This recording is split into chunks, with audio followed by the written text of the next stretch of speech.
Nous devons commencer cette vidéo en faisant le point sur la situation de notre défenseur Pau Cubarsí, qui a subi une grave blessure au visage lors du match d'hier entre l'Étoile Rouge et Barcelone. Pendant un moment du jeu, Pau Cubarsí a reçu un coup de pied qui lui a touché le visage et le joueur a dû automatiquement être remplacé avec le visage couvert de sang.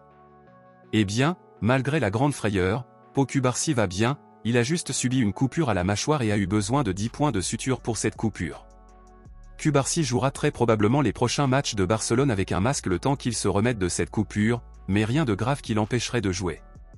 Eh bien mon ami culé, malgré cette frayeur avec Pau Cubarsí, Barcelone fait la fête et continue de paralyser le monde du football, prouvant à tout le monde qu'elle est, en ce moment, sans aucun doute la meilleure équipe du monde. Barcelone a encore une fois joué un match inoubliable avec de nombreux buts et cette fois la victime a été l'Étoile Rouge, où Barcelone a battu le club serbe par rien de plus et rien de moins que 5-2. Avec cette victoire, Barcelone se retrouve désormais à la 6e place du classement général du championnat, et avec cela, l'équipe bleugrana fait partie du top 8 qui se qualifiera automatiquement pour les 8e de finale.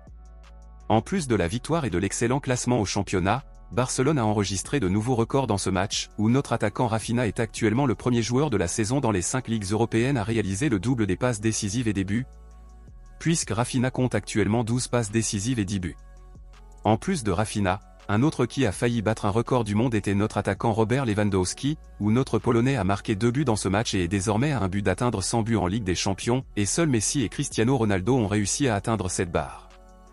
Mais il n'y a pas que nos attaquants qui ont brillé dans ce match, puisque notre arrière droit Jules Koundé a réalisé un triplé de passes décisives en fournissant 3 des 5 buts inscrits, et en plus de Koundé, nous avions également notre défenseur Inigo Martinez qui a marqué son 2e but en Ligue des Champions et a également été élu meilleur joueur du match.